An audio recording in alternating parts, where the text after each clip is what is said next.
यवतमाळ जिल्ह्यात अवकाळी पावसाचा तडाखा बसलेला आहे.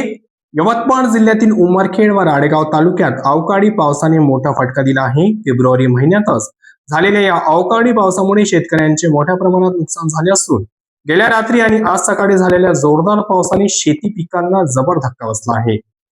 विशेषतः पैनगंगा वन्यजीव अभयारण्य परिसरात रविवारी दिनांक 22 फेब्रुवारीच्या रात्री अचानक झालेल्या अवकाळी पावसासह जोरदार वादळी वाऱ्याने मोठा तडाखा दिला.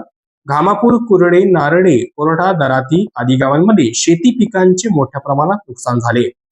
वादळी वाऱ्यामुळे अनेक ठिकाणी उभे पिके आडवी पडली असून काढणीस तयार आलेल्या गहू व हरभरा जमिनीवर कोसळला आहे.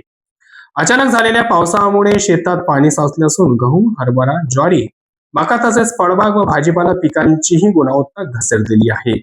या पार्श्वभूमीवर शासनाने तातडीने पंचनामे करून वस्तुनिष्ठ सर्वेक्षण करावे व बाधित शेतकऱ्यांना त्वरित नुकसान भरपाई जाहीर करावी अशी जोरदार मागणी स्थानिक शेतकरी व नागरिकांकडून होत आहे. तसेच कृषी व महसूल विभागाच्या अधिकाऱ्यांनी घटनास्थळी भेट देऊन परिस्थितीचा आढावा घ्यावा अशी अपेक्षा व्यक्त करण्यात आली आहे.